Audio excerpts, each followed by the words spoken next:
All right, guys, welcome to another episode of Exposure Runs, the podcast, episode 2 of season 2. Today's guest needs no introduction, but with most guests, matter of fact, with all guests, I like to provide some type of context of who we're speaking to. So if you give me a second, I'd like to run down a few things. Is that okay? Yeah. All right, cool. There's a gym on the west side of Chicago, a gym that's seen things that most gyms never will. It's where a skinny kid named Kevin Garnett walked in one day and walked out the number 5 pick in the NBA draft and eventually a Hall of Famer. It's where Coach Ronnie Fields, a man who his vertical is so ridiculous, he jumped over a defender before Vince Carter did it in the Olympics on the world's biggest stage, became a Chicago legend that people still talk about today. And for 40 years, one man stood on the sideline, poured everything he had into every kid who came through those doors, Coach Wolf Nelson. So much so that when he retired, they didn't just give him a plaque, they named the entire gym after him. The gym has a heartbeat and it demands greatness from anyone who steps inside it. This season, one young man to my right answered that call louder than anyone. He's a team captain. He's a floor general. He's all city, all state honorable mention. Should have been all state just in general. That my personal opinion. Go ahead. I was all state, but You was all state? Yeah. Okay, cool. My bad on that. Chicago, sometimes all area, all tournament of the Proviso West tournament, IBCA All-Star, 1,000 point score. But the best part about it is the young man has a 4.5 GPA. Is that correct? that's correct. Okay. You are also a valedictorian candidate. Yes. Okay. Who is an absolute bucket. He carried a short-haired Farragut squad on his back. And when the lights got brighter, he shined the most. Finished his senior year with averages of 25 points. Is that correct? Yes, that's correct. 6 assists. Is that correct? That's correct. 4 rebounds. Is that correct? That's correct. And 3 steals. Correct. Quite a statistical senior year line, my brother. The tradition that Farragut lives. My guest today is Mr. Latrell Kelly. Welcome to the show. Thank you. Thank you for having me, man. I appreciate it. Having you up here is always. I love getting players who. Just from a personal side, I'm unfamiliar with. Most of the players that we've had up here, we've had some type of personal interaction, maybe at games, or I know their families. So it's always good to get players and their families up here who they might see us from afar, they might see some of the stuff that we have, and then getting the chance to really getting to know them, and then they walking away. And even I walk away like, oh, that young man, is he all right? And they walk away like, damn, who was all right with me. So we're going to ask a few questions, and hopefully when we kind of split after this, we'll have that same sentiment. Let's get to it. All right, cool. First question. Sum up your high school career in one word. Prevail. Explain. I say prevail because, like, just we could just start with the school I go to, Farragut. Okay. It has, like, legendary history, but kind of has been down here for the last, I want to say 15. About years. 15 years, 10, 15 years? Yeah, so the word prevail is just to overcome any obstacle in your way. So that's exactly what I did. My freshman year, junior and senior year. Okay. With a 4.5 GPA, what's your favorite subject at Farragut? Oh, math, for sure. Really? Yeah. That is and was my least favorite subject in school. Wow. I hated math so much, and I can remember my math teacher who I just did not like. Mr. Concetical was his name. I will never forget him. Math for me just was not fun. I had the mindset of I can count monies. I don't need all this extra. Yeah, right. Geometry, trigonometry, algebra, no. Out of all the maths, what's your favorite? Trigonometry, for sure. I knew you was gonna say that. My teacher, shout out John Silva. It's one of my favorite teachers. I always talk to him about not just math, just life situations too. But he always finds a way to make his class interesting. Like right now, he teaching us credit, how to do our credit and stuff through math. how to buy a car, put a loan on something, do math. And that's very important, especially at your age. And actually, that was my next question: who's your favorite teacher and why? So you just answered that question. Silver for sure. Yeah, he's a cool dude. He hoop with me all the time. Yeah. We work out sometimes in his classroom. Can he play? He's a cool. Yeah. Nah, he all right. He all right. I don't want to give too much credit. He Not too all right. much? Yeah. All right, cool. Who's your favorite staff non-teacher at Farragut and why? My favorite staff.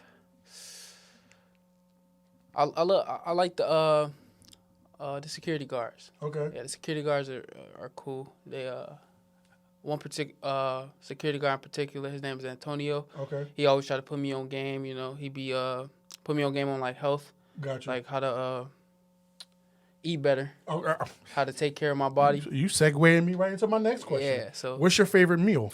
favorite meal, fried chicken. Fried chicken? Yeah, fried chicken. Anything with that? Any sides? Mac and cheese. Mac and cheese. Okay. Can you cook? Nah, I can't cook. Who's the best cook in your family? Mom, that's a no-brainer. yeah, that's right? a no-brainer. Right, But right. other than mom, I don't know. I know how to do simple stuff like pizza. I put a pizza in the oven. Okay. Like, cook some noodles or something. But other than that, nah. What's your favorite pregame meal? What do you eat before a meal mostly? Before a game, I try to eat. My favorite fruit is a banana. I eat that probably halftime too. Okay. No, that's interesting. I really don't like to eat before games though. Why is that? I just like to feel light. Light on your feet, yeah. not too heavy. Yeah, when I eat, I feel heavy. Okay. I like to feel light, you know. What's interesting about you even saying that you eat bananas before games, usually when I talk to a lot of the players, they either say they don't eat or things that they do eat is kind of like, in my mind, would make them feel heavy. Mm-hmm. They usually eat a lot of fast food or things of that nature. Would you say that you are conscious of your nutrition and what you put in your body, or are you a typical young man where it's like, shit, when I'm hungry, I'm going to eat? Yeah. I'm not going to come up here like I'm almighty and Okay. Sometimes I be hungry, so Okay. I gotta eat what I can. What but you can get your hands on. Yeah, but okay. my dad try to enforce it in me and put it in my head that you going to the next level, you gotta eat better. So fuel your body. Yeah, so this whole senior year, I mean, even at the Jordan camp at the beginning of the year, because we're a Jordan team, so the beginning of the year they was telling us like, y'all got to take care of y'all bodies, and they was just putting us like telling us what to eat, what we can't eat, and then I wrote all that stuff down in a notepad, and me and my dad just been working to just better try my to health. stay on track with that. Yeah. Yeah, that's cool. What would you say your favorite meal of the day is? Breakfast, lunch, or dinner? I don't eat breakfast. You don't eat breakfast? I don't eat breakfast. Okay. It's definitely dinner. Dinner. I love when my mom cooks, so dinner. If you had your way, mom said, what you want for dinner? What you choosing? Fried chicken and macaroni. And fried chicken and macaroni. You can eat that all the time. I can eat it all the time. Okay. Every day. Shout out to your mom. Off the court, when you're winding down, you're trying to chill, what's your favorite thing to do outside of basketball? Watch basketball. So watch basketball. Yeah. College, NBA. College. Not too much on the NBA, but like sometimes. Why not too much on NBA? Oh no, I just feel like NBA don't got the same aura as it used to. Okay. Like not saying like, but well, from what my dad tell me, and I grew up on Kobe, Allen Iverson. Mm-hmm. Like my dad that's all he showed me, like the old players. Okay. Carmelo Anthony. The fact that you say old players is crazy to me because those players are like, that makes me older than what I am. But go ahead. Because I grew up I'm from Philly. Yeah. So I grew up in the AI era, and Philly was on Rocking.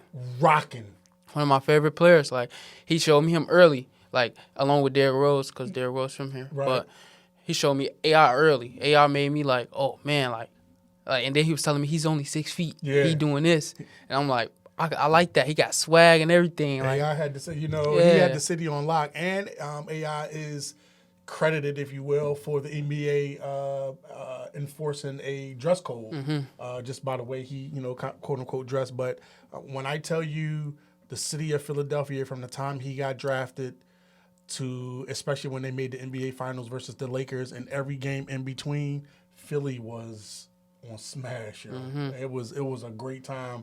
I remember distinctly the year they went to the actually even before they got to the finals, they had to go through the Bucks. Then they had to go through Toronto. And funny story is, my current wife, or my wife, just period. We used to go and watch the games at this place called Shula's.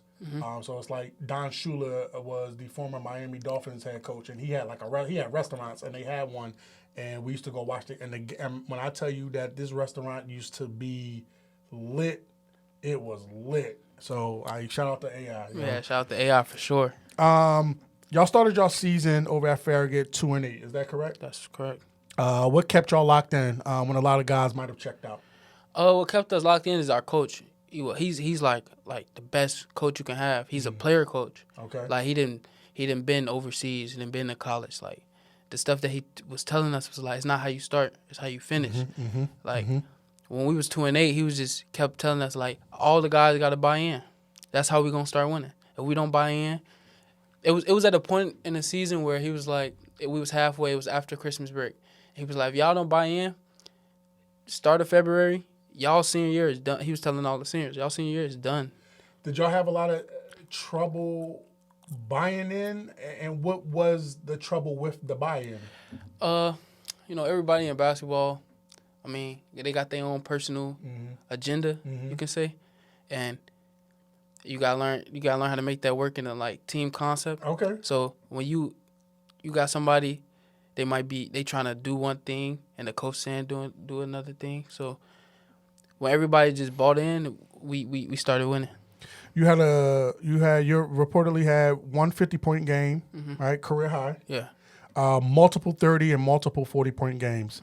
What's the feeling like when you're in that type of zone? You don't even feel it, to be honest. Like, it's just like out of body experience. Like you watching yourself play. Kind of. Literally. Yeah, it's like you watching yourself. It's like the work take over. Okay. The instincts take over. Okay. So, okay. Yeah. You average 24 points, 6 rebounds, 5 assists, 4 steals for a point guard. That's an all-around stat line. Do you consider yourself a scorer first or a complete player? How would you describe yourself?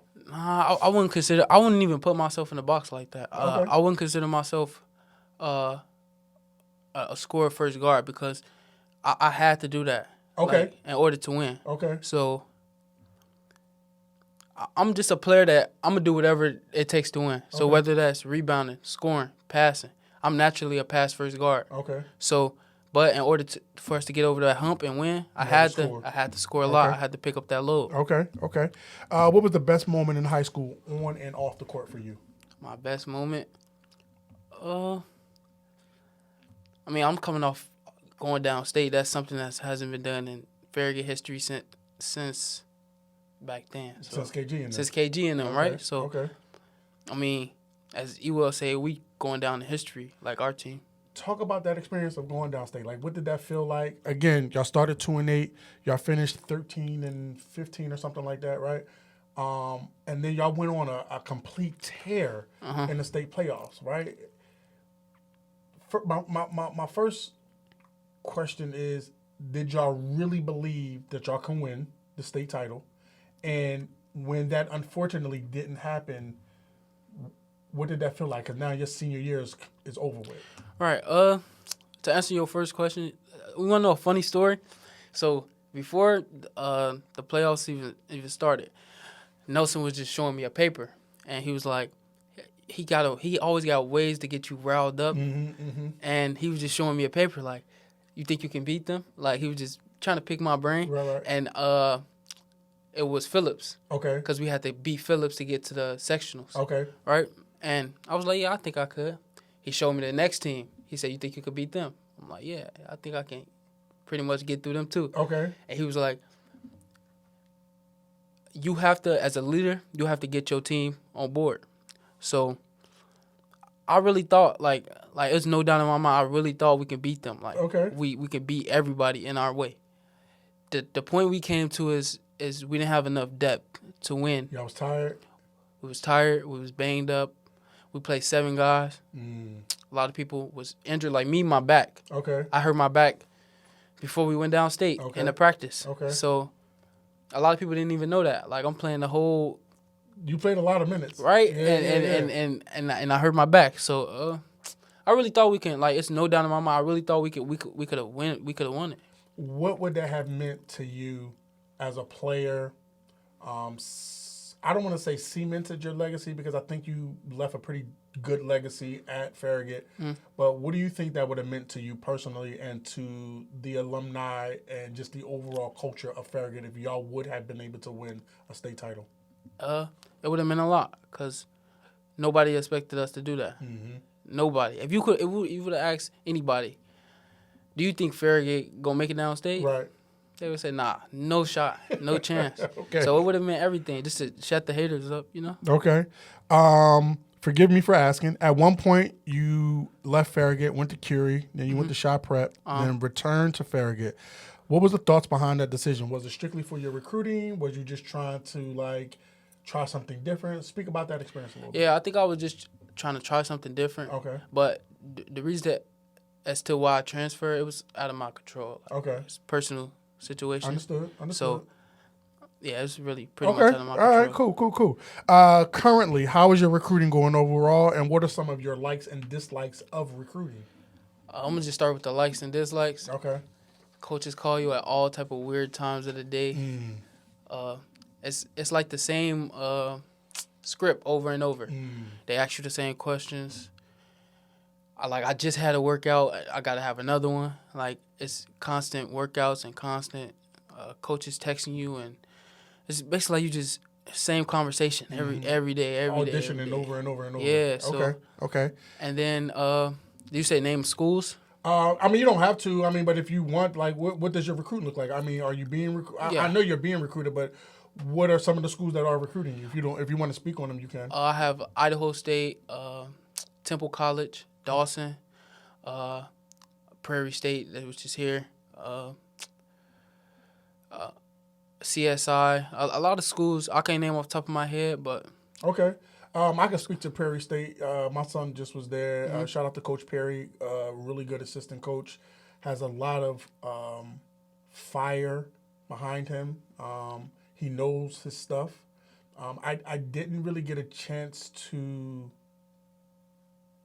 know the head coach Mandarino too well.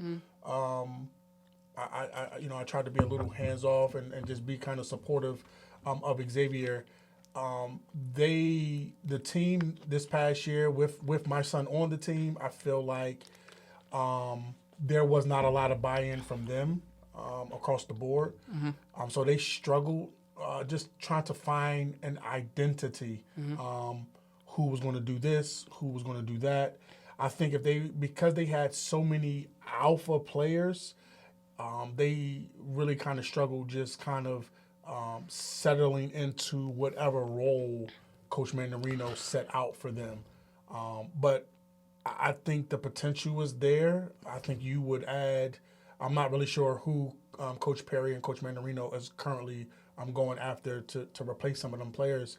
Some of them who decided to move in a different direction. Some of them are sophomores, so they had to leave. But I think you would add a nice dynamic to that program. So that's just me knowing them. I think that's the thing a lot of teams struggle with. Everybody want to be alphas. Nobody want to play a role. So. No, I agree basketball. with that, and I feel like a lot of you guys who are coming out of high school who it was required for y'all to be the alphas on the team. Right. And so y'all go to a program and the confidence, which you should have, of course, is I'm still the alpha dog. I think a lot of high school guys are struggling identifying themselves in a college program, and it can be really tough. It's almost like, you're number one, and then you go somewhere you are maybe number two, possibly number four, and it's kind of hard to comprehend that a little bit. College is a little bit different. The game speed is different. The terminology is different. And no disrespect to Coach Little, I don't know him that well, not really at all, but college coaching is a lot different than high school coaching because some high school coaches, again, I don't know about Coach Little, some high school coaches, they're really just doing it for the stipend. They're not going to camps. They're not learning any type of terminology. They're not enhancing their skill set. So Then y'all get to college, and coaches are expecting y'all to know what flares is. Just normal terminology on the court. Simple stuff. Simple stuff, and some players have never been taught that, and so it's a huge learning curve. So, my advice to a lot of coaches who are not taking it seriously is go to a college practice, take your team to a college practice, and kind of see what that's like. See what the expectation is. Even the practices are different. They don't even practice. They don't even practice the same. Yeah. In high school, what's your honest thoughts on the entire AAU scene, the culture? You think it's necessary, and are kids playing too much basketball? I'm not one to speak, but I play AAU all 3 years, so I think it's a great way to get your exposure out there. Put your game on notice. Okay. So yeah. Who did you play with? I played with my freshman year. I played with Team Rose, and then my last 2 years I played with Midwest Renegades. Okay. Do you feel like it helped your recruiting at all? Not really. Not for me. Okay. Nah. Why you say not for you? It just I ain't really. A lot of coaches didn't reach out. Okay. So. Did you find, or do you think that it was from the simple fact of not playing on teams that get that notoriety? With all due respect to the team that you played for. No, those teams get the notoriety. I guess, with the politics and stuff. The politics. Yeah, talk about it. Yeah, we're going to get deep into that. That's what we're here for. Talk about it. The politics of it is just like, it wasn't in my favor. Okay. Yeah. Okay. Say less. Coach Nelson, he's been there for 40 years. He's now the athletic director. He's been around the entire season, as well as Coach Little. What has it been like being coached by a Chicago basketball legend like Coach Wolf? And how is Coach Little stamping his own legacy on his path to coaching?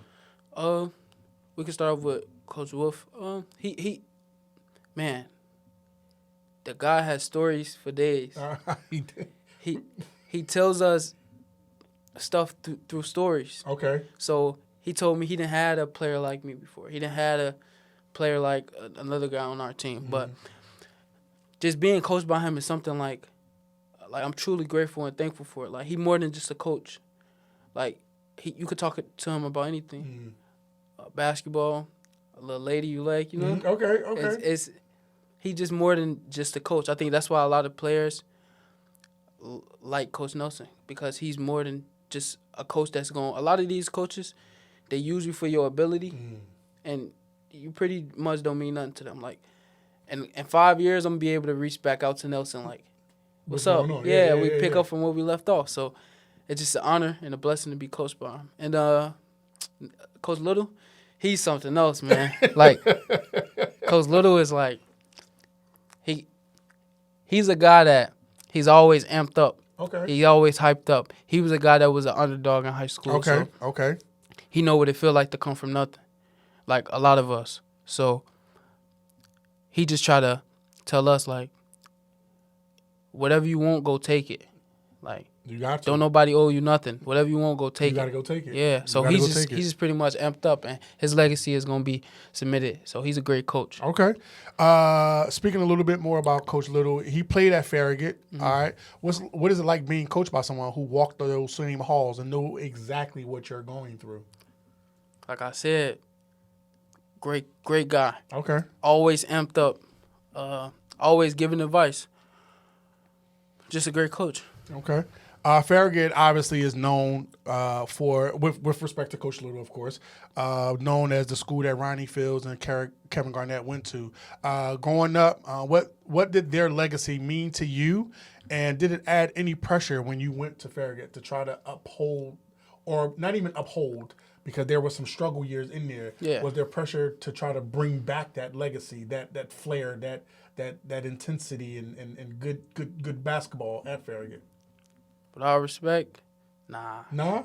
Okay. It wasn't no pressure. Okay. To be honest, those guys did what they did, man. It's wonderful what they did, but they ain't got nothing to do with me. Yeah. So with respect, their legacy is their legacy, man. Has Coach Fields? I know KG is off doing his thing. Obviously, NBA Hall of Famer. So I don't know how much he gets a chance to come back. I know Wolf is in constant contact with him because when he got they gave Wolf a nice jacket I think last year. At Nice puffer, yeah. Varsity jacket. Yep, which was nice. He sent in a message. But has Coach Fields, he coaches his own team, of course, but has he ever had a chance to come back over to the school, maybe talk to you guys or just be seen over there? No, I haven't seen him. Okay. I know, of course, Nelson talks to him, and we got another Coach Estridge. Coach Estridge. He's about 100 years old, and he talks to him. So, nah, not really. Okay. Chicago has deep basketball culture. Who were your biggest influences / favorite players growing up in the city? When I was younger? Yeah, and even now. So from when you were younger up till now. When I was younger, I wasn't really around basketball like that, to be honest. So I didn't know nothing about the high school scene and none of that. Like, I didn't really start playing for real, and getting known and familiar with situations until I was like 10 years old. Okay. So I wasn't really familiar with a lot of high school basketball. Got you. And then right now, who my favorite player right now? Me, I could say. But does it got to be college or high school? Whatever. High school, college. Like, who is some of your influences that influence your game? Oh, that influence my game. I could say I watch a lot of the small guards. Okay. So, obviously, Allen Iverson. Kobe, for sure. Obviously, I'm not 6'6", so I can't do what he do. But I literally just study Kobe, his footwork, everything that he do, his mentality, everything. Allen Iverson, of course. I just like his swag, everything he got going on. And then recently, I like the guard from Arkansas, Darius Acuff. Oh, yeah. Yeah, he's like, I like his game. Like, solid point guard. Like, he can do everything pretty much. Yeah, they got him projected as one of the top 5 picks. Coming out. Got game. Okay. Coach Wolfen built that program from nothing for 40 years.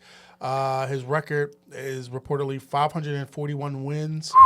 When you walk into that gym and it now has his name on it, do you feel anything? Is it kind of special to you? Like, what does that feel like? It's definitely special to me because it's special to him, you know? Okay. Like, Wolf is my guy, man. Like, yeah. So, for him to have his name up there, I feel like it's supposed to be. You know, he put hard, like, he went to the school. Like, he was the first graduating class, like, there. So, that's right. We talked about that. Yeah, for him to be. Because isn't he a math teacher or something like that? He was a math teacher. That's what I thought. Before he was he was a math teacher. So, for him to he just been there for so long, it's only right to, you know, give him his dues, give him his flowers, you know? For sure. He put so much work into the school. You definitely made a lot of the postseason All-State, All-City. Obviously, we talked about you making the all tournament team, Chicago Sun-Times, IBCA All-Star. Do you feel like you deserve more recognition as a player? And do you feel like, if the answer is yes, do you feel like if you would have went to a 3A or 4A school, you would have gotten it? Of course. Okay. Like, I feel like I deserve a little bit more recognition. You know, I heard one of my favorite artists say something, Nipsey Hussle. He say, "I want everything that's mine, not a penny more, not a penny less," and that's facts. Like, I want everything that's mine. I didn't work so hard. Like. And I feel like a lot of people don't give me my respect is because of the school I go to. Okay. Which is fine. Like, I'm not looking for validation. But it's the point of, like, man, I didn't show what I can do on the best of the best teams since freshman year. Mm-hmm. And it's like, well, since you go to this school and you don't go to this school, we not going to put you on blast like we do the other kids. Does that So well, before I even ask this second question, I have to mention, I kind of got a little chill, and it's very impressive that you even knew who Nipsey Hussle was, and to be able to quote Nipsey Hussle. He's actually one of my favorite rappers. Very intelligent young man. Unfortunately, we all know what happened to him, but what you said and how you quoted that was very impressive. So like I want to say that when you talk about not getting the recognition, you put in the work. Do you feel that the people who are responsible for getting not just your name out there, but other players like you who are not getting the recognition that are really good players.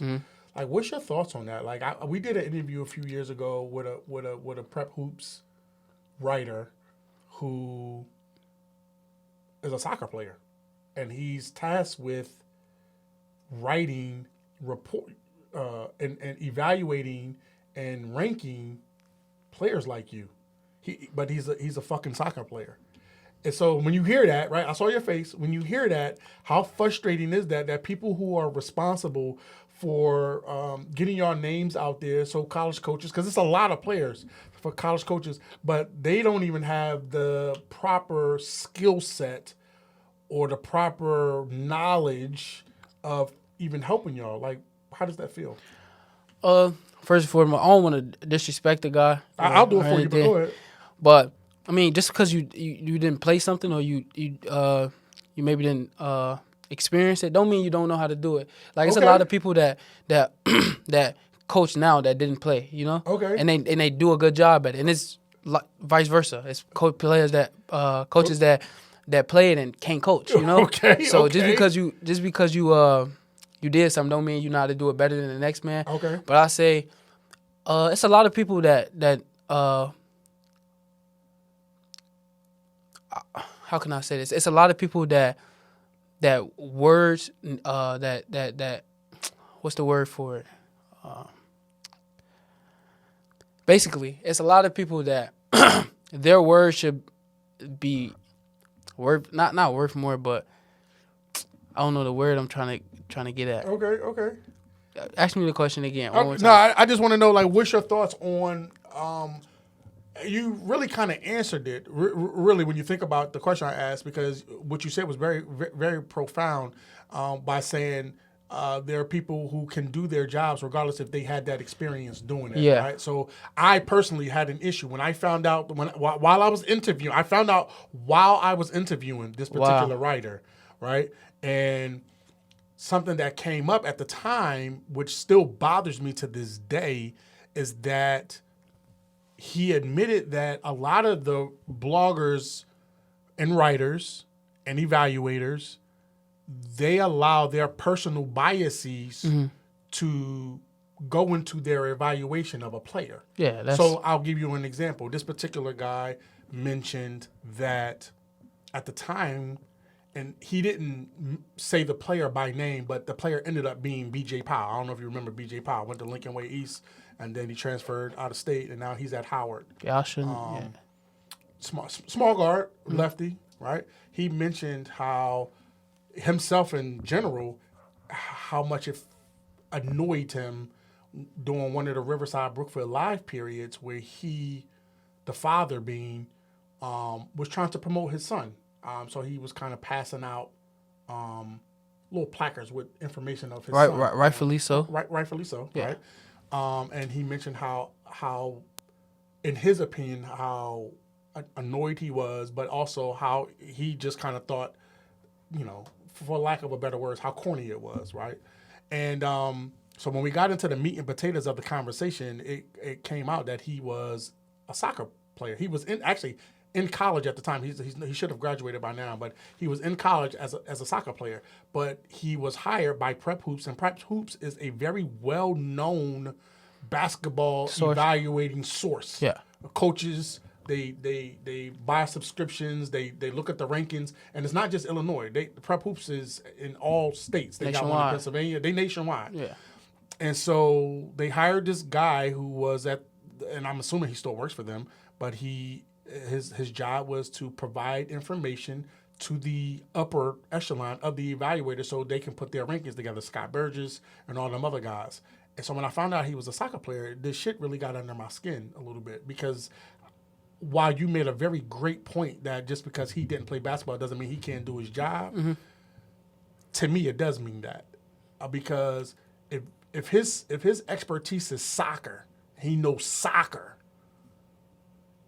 how can you evaluate a basketball player like from an expertise mindset? That's what I was trying to get at. It's a lot of people who need to be in that position. I'm not saying he don't deserve it, because I don't know him, and who am I to discredit him? Right. But it's a lot of people that I know that could be in that position, and they've been around basketball, but they don't get the opportunity because they not with, Okay. And that's fair because just using that example that you gave, Scott Burgess, right? He's the lead evaluator writer for Prep Hoops. I'm not even going to say with all due respect because I don't really care. You can look and see that Scott probably never played basketball. But again, using your exact wording, that doesn't mean that he isn't able to properly evaluate, right? He probably been around the game. He probably, at least I hope, studied enough to be able to evaluate.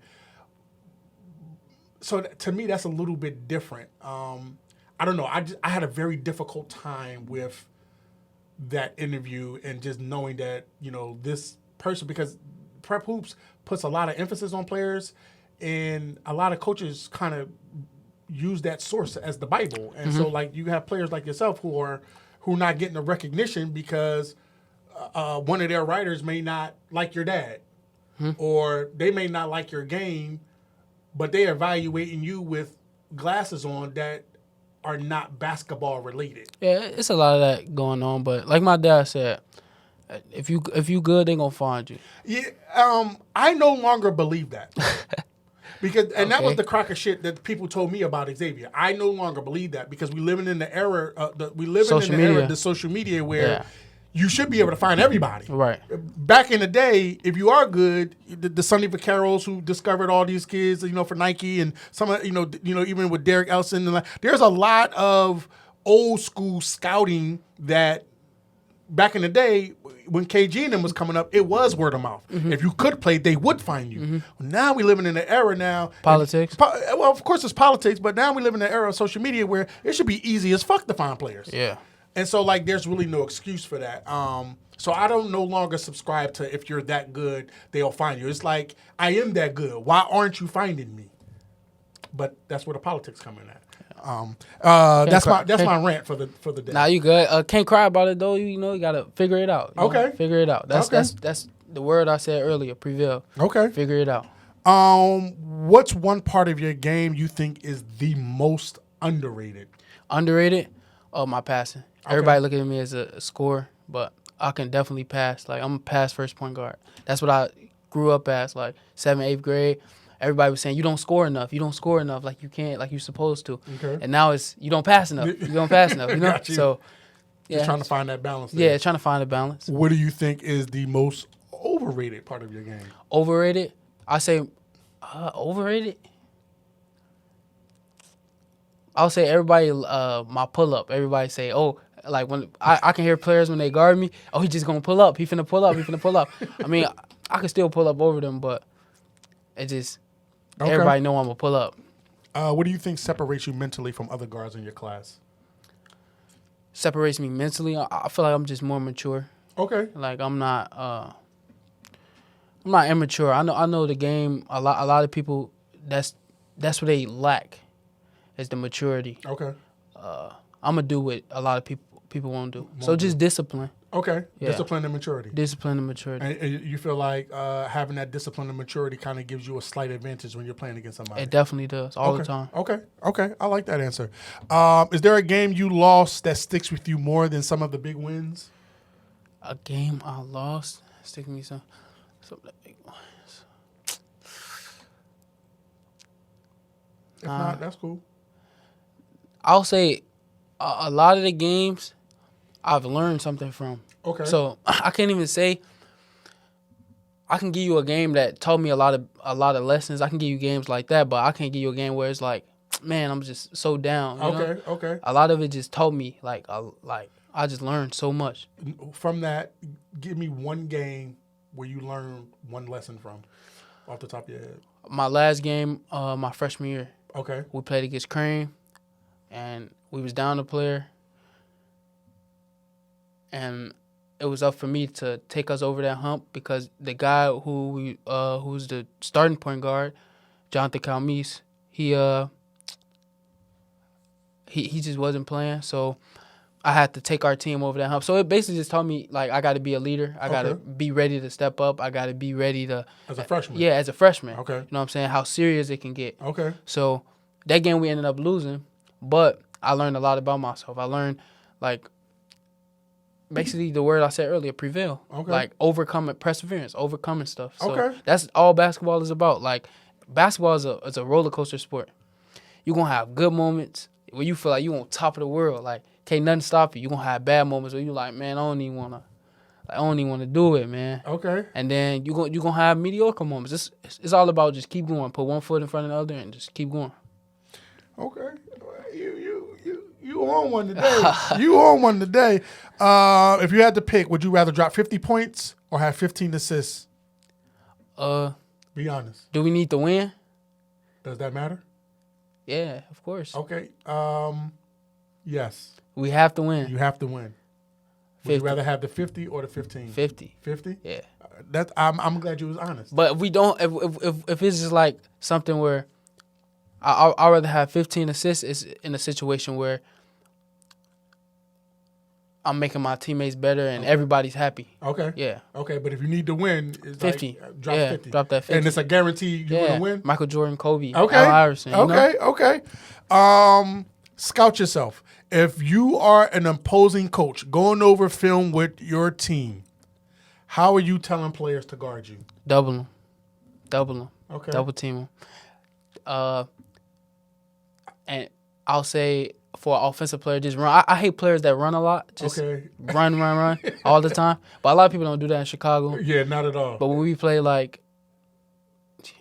Okay. All right. It's funny that you said doubling because I saw a quote from the I think the Quincy guard when y'all played. Was Quincy Notre Dame? Yeah, Quincy Notre Dame. Where he said that was their game plan. Mm-hmm. Like when you was coming off screens, they stepped up to W, and so they just tried to make it as difficult as possible on you. Do you remember that game? And yeah, I remember because as I'm playing, they like. You can hear him talking. Yeah, I can hear him like, don't let him catch it. And when he catch it, just send another one. And then when I would beat that guy, it's another guy on help side. So they was really trying to make me pass the ball. And it was tough, but, you live and you learn. You live and you learn. Do you currently have, we already talked about having offers. What are you looking for in a school and what are you looking for in a coach? In a school, I'm looking for just somewhere I can go and develop, get better as a person. Okay. And not only just basketball. Because, the ball only can bounce for so long. Mm-hmm. So, just looking to get better as a player and develop as I'm becoming a man, What are you interested in taking in college? What do you want to study? I'm not sure. I'm undecided, but I definitely I want it to be do something like construction, something like that. Okay. Like construction management. What are college coaches getting when they recruit Latrell Kelly? They're getting a guy that's a leader. Someone that understands the game. I am an extension of the coach. I can lead a team, obviously. I can score whenever I want. I'm a pass first point guard. I'm gonna make everybody better. And yeah, I'm cool. Okay, I say I'm cool. Now these is always my fun questions right here. Who was the toughest player you had to guard in high school? Who gave you buckets? Give them their flowers. Give them their flowers. I'm one into giving people credit, but nobody has ever Giving maybe a team. I'll say a team, but not a player. Never Not a player. individual player? Nah, never a player just going at me like that. I never felt that from a player. So what about a team? A team. I always have a hard time with Curie. Okay. Yeah. Okay. I always want to beat them, but Of course. Yeah. Got you. Barbecue chicken. Who you give buckets to? Name the player and name the team. Oh man.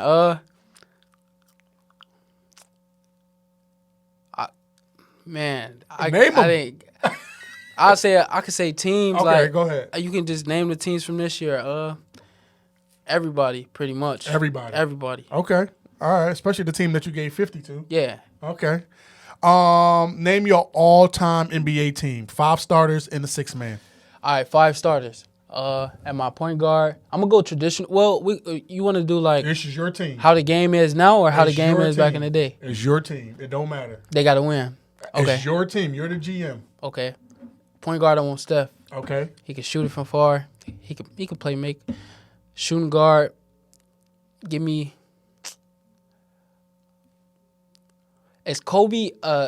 It's just your team. So you can put somebody who might be a small forward at shooting guard. This right. Okay, bet. This is your Okay. team. Give me Kobe at the shooting guard. Okay. Give me LeBron at the small forward. Okay. Give me KG at the power forward. Okay. Give me Shaq at the center. Who your sixth man? My sixth man.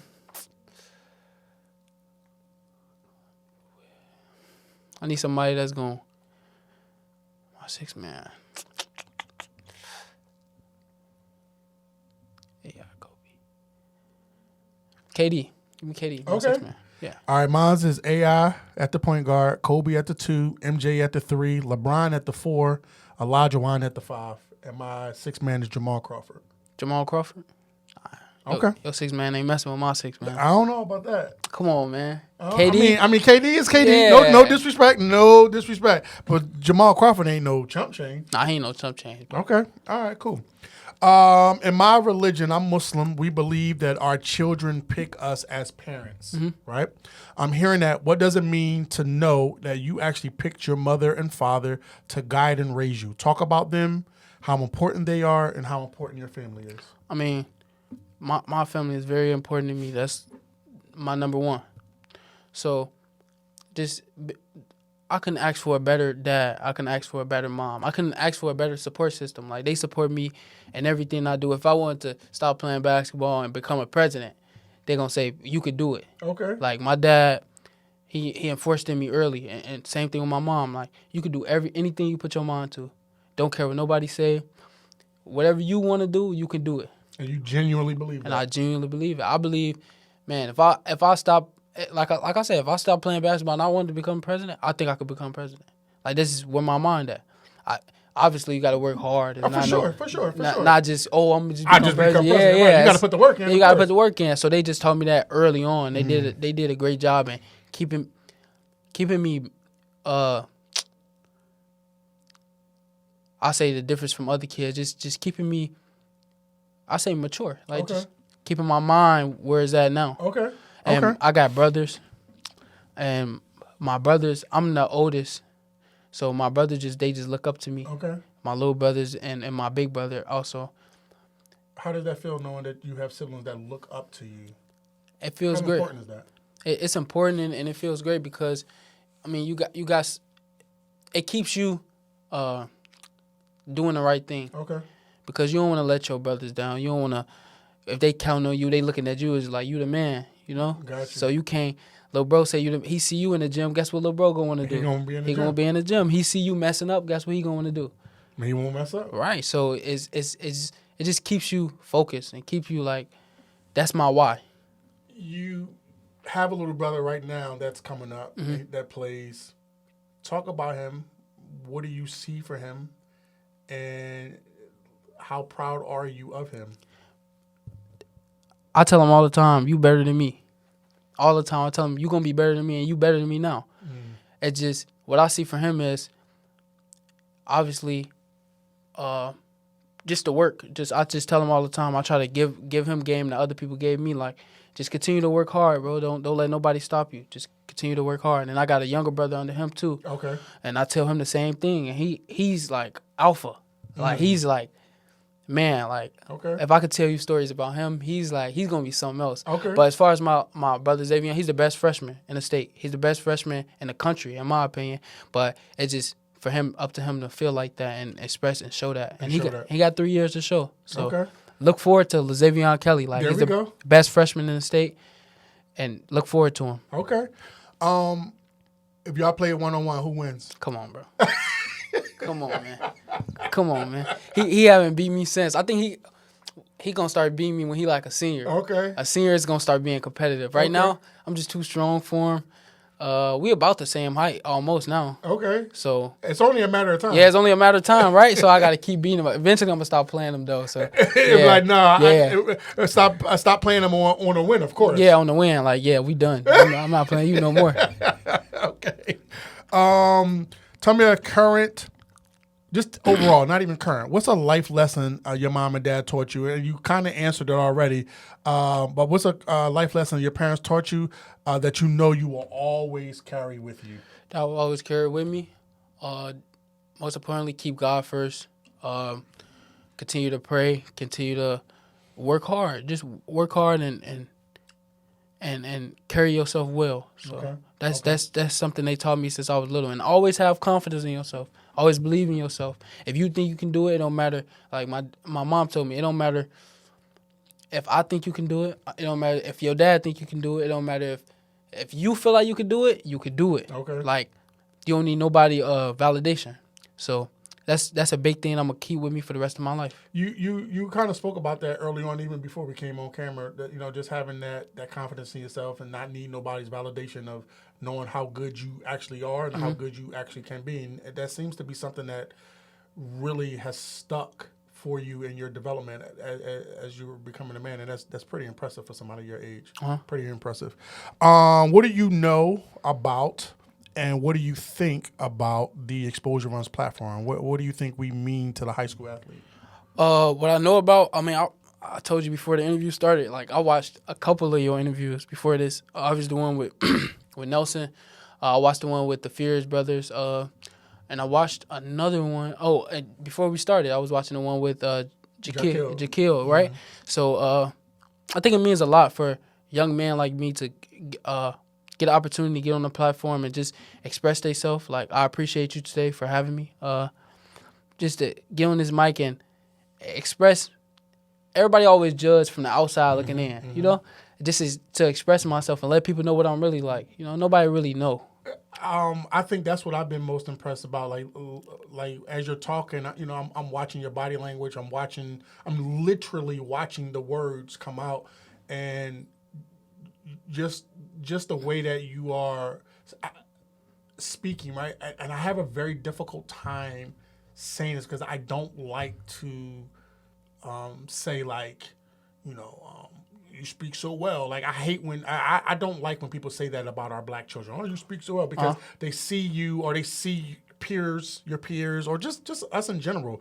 You know, young black boy, you know, dreads, hoodie, and they think that all they want to talk about is nigga this and da da that and gang this and girl that. But like just listening to some of the words that you decided to use when I'm asking you questions, you know, you've talked about your mom and dad just kind of instilling that confidence in you and genuinely believing that you can do anything that you want to do. Anything. And really believing that. Like, that's pretty impressive. And I love talking to y'all because y'all generation, just like my generation, just like your grandparents' generation, each generation went through their own, like, them young snappers don't know. And so it's always very rewarding to get a chance to talk to y'all and, like, get a chance for people to see, like, nah, these kids really, they really sharp. Yeah. They really got shit going on up there. And it's like, just talk to them. I used to work in an alternative high school, and so as an assistant dean and building relationships with these kids who now still reach out to this day of, you know, man, I appreciate Mr. Moo when you gave me this game and when you said that.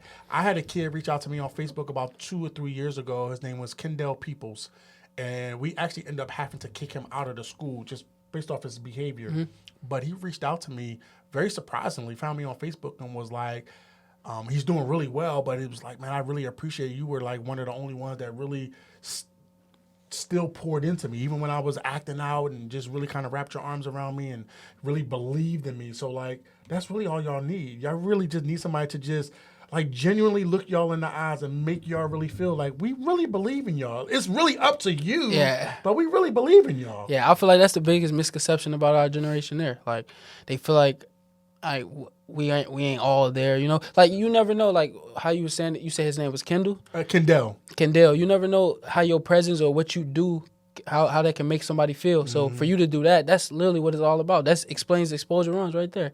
Let you know what it's all about. Like, that's, man, and when I get in a position to inspire other people and inspire other kids, like, I'm gonna lead them the right way. I'm gonna do the right thing, you know. So I feel like that's what it's all about. Just inspiring people, helping people. That's impressive. In 5 years, you'll probably see this podcast somewhere on your feed, somewhere on your timeline. Send yourself a future message. What do you want to tell Latrell? Stay humble, keep God first, stay confident, keep working hard. And lastly, this is something new. Send your dad and send your mom a message. What you want to tell them? Man, love y'all. Thank y'all for everything y'all do for me. I'm a senior. I was going to give Wait, no, I ain't gonna spoil it. But I just want to thank y'all and thank everything that y'all do for me. Thank my dad, my mom, my grandma, my cousins, all y'all for supporting me.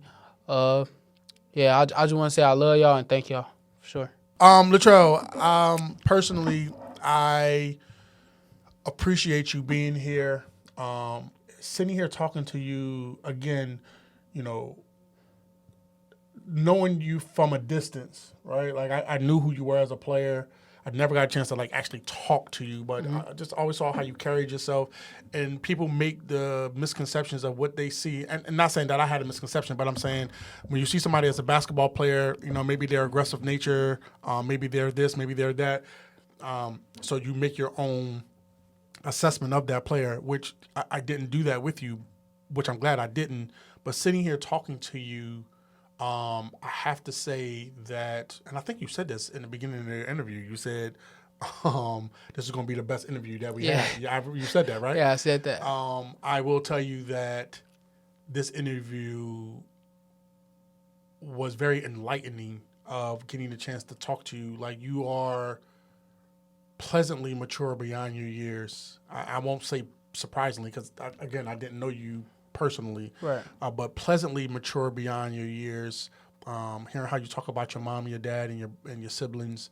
Hearing how you talk about Coach Wolf, how you talk about Coach Little, how you talk about Farragut, just how you talk about yourself. Like, it was very pleasant and very rewarding to see that and hear that. So I definitely appreciate you stopping by. Thank you for having me. No, I appreciate you being here. On time, too, by the way. Yeah. I actually was late getting here. Yeah. My man, Pop, hit me up promptly at 10. Like, we here. Yeah, I'm like, we okay. No, you definitely exceeded what little, quote-unquote, expectation I actually had. And that's always, I really enjoy that. And the best part about this is now, once we're done, right, and we do our little editing to it, and we kind of put it out there, now people who don't know you Can know me. can now see, like, damn, that kid is mature. And even the people who do know you, like, I ain't know bro was that mature. Right. Oh, okay, I see you. So, like, you know, you talk about your support system. You talk, well, Wolf probably does know. Coach Little probably does know. Your teammates may not know fully. You know, the ladies may not know fully. And now they get a chance to see a different side of you, which is always a plus. And so, like, you know, if a little special young lady hits you up, you know, I'm going to take credit for, you know, making that matchmaking. You know what I'm saying? But, nah, I appreciate you stopping by, man. Thank you to your mother and father for allowing you to be here. Thanks to Coach Wolf. Thanks to Coach Little. And I hope to talk to you again on your next journey in college, bro. Oh, thank you. It's No, a blessing. Appreciate you. Thank you very much. Before we go, guys, of course, we want to make sure we give our shout-outs. I want to definitely give a shout-out to my children, Xavier and Zayton Suleiman, my wife, Celeste. I want to shout out to AGM Plus, Bo Harris, who is responsible for the technical side of things when we are doing these podcasts. And, of course, our current and only sponsor, but we are looking for more, which is SVI Sportswear, Anthony and Grant Leach. They do have the upcoming what's their thing called again? I always mess this up, but it's down in Indianapolis where they have it's the Illinois, Michigan, Indiana, and Ohio. It's like the they have the states kind of battling out for supremacy, if you will, and so they got that coming up in May. I think it's the weekend of May the 9th. I think 8th and 9th, I believe it is. So shout out to them. And on that note, we out of here. We out of here. Appreciate you. Thank you. Thank you.